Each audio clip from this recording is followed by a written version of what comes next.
As college students, we're all familiar with the tyrannical dictators that we have studied in our past. We know about Adolf Hitler, who murdered 12 million Jewish people in the European nations. We know about Saddam Hussein, who murdered 600,000 people in the areas of Kurdistan and Iran. We know about Fidel Castro, who murdered 30,000 Cubans in Cuba. And Osama bin Laden, who murdered 2,500 people worldwide. But do we know who this is? Unfortunately, we don't. His name is Qaddafi. He is the leader of Libya. And although we don't know him by his name, if I list just a few of his crimes, I'm pretty sure you all will be able to relate. If I bring up the Berlin disco bombing, the Lockerbie plane bombings, or the genocides in Africa, we all can relate. And this man was the man that was behind these attacks.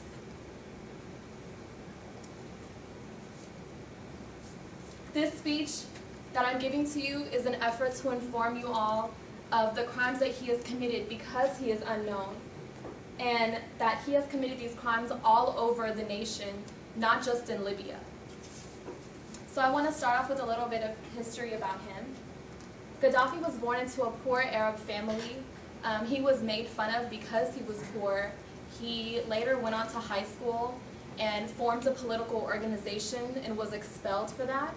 He then went on to a military academy and also went to another one in Britain, where he dropped out 6 months later and decided to join the Libyan army. He then organized a coup in which he killed the current king and made himself the leader.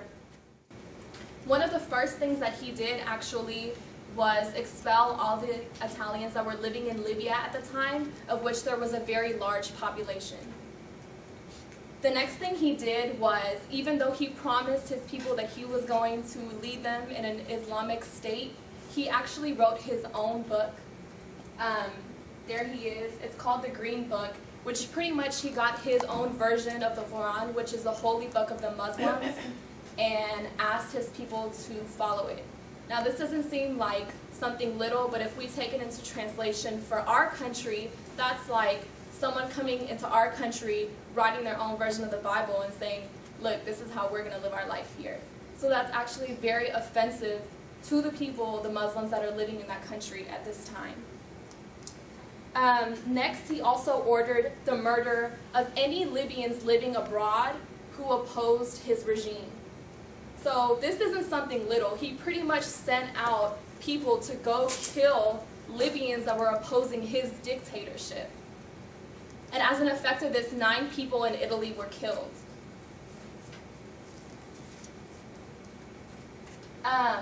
He also held training camps for rebel groups in Africa. So he supplied them with arms, he taught them how to fight, he taught them all the necessary steps they needed to know in order to rebel against their country. He was also a major financer of the Black September movement. The Black September movement occurred in the Summer Olympics of 1972. And what happened was there was a Palestinian militant group. They came into the Olympics, kidnapped 11 Israeli officials and athletes, and murdered them. Qaddafi was behind this. He financed the whole movement. And here's a picture of the snipers that actually took part in this.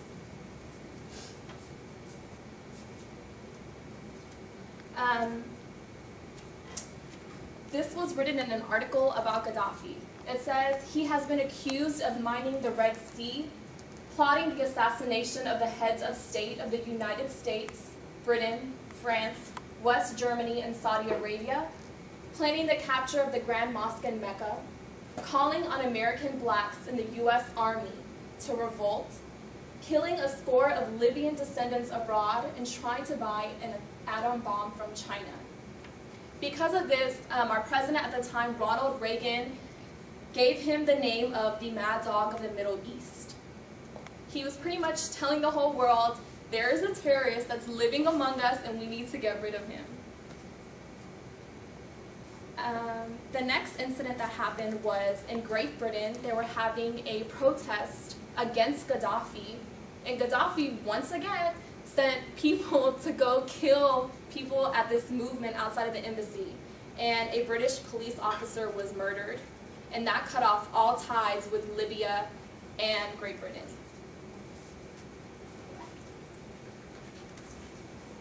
In April, U.S. soldiers that were stationed in Germany would often go to a disco club, and Qaddafi thought that this would be the perfect opportunity to make his point. And he actually got a few people to plant a bomb under the DJ booth in that disco, and it set off, injuring 230 people, a lot of them American soldiers.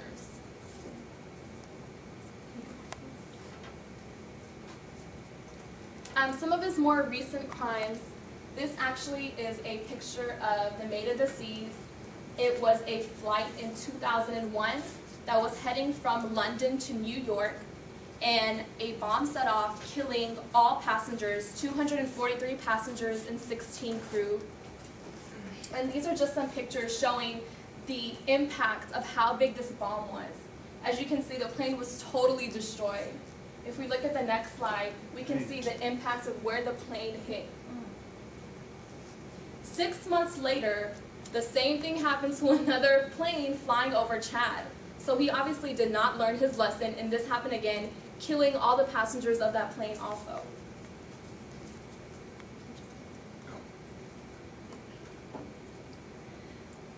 One of the most devastating things that I read into this was in Libya, there was actually some Bulgarian nurses that came in pretending to treat the children, and in fact gave 426 Libyan children the AIDS virus.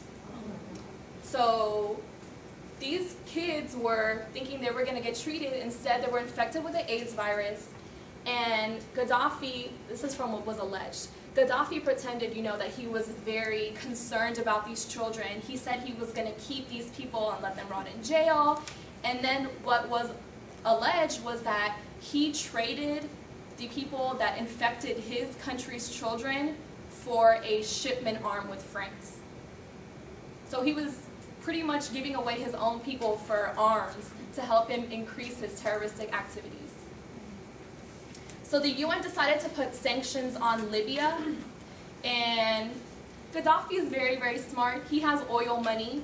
He decides to pay off all the victims of his bombings and of the children that were infected with HIV and AIDS. So Bush removed all of his sanctions somehow.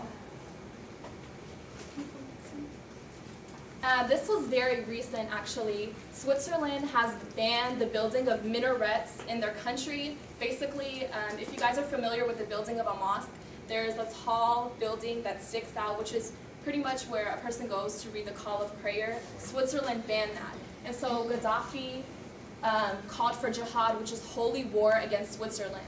And this is a quote that he wrote: "Any Muslim around the world who has dealings with Switzerland is an infidel and is against Islam, against Muhammad, against God, against the Quran." So he's once again calling everyone to wage jihad on Switzerland. And the next one was actually a very, very recent happening. Qaddafi actually asked Nigeria to split in half to create a Muslim state and to create a Christian state. Once again, asking people to divide their country and divide their people.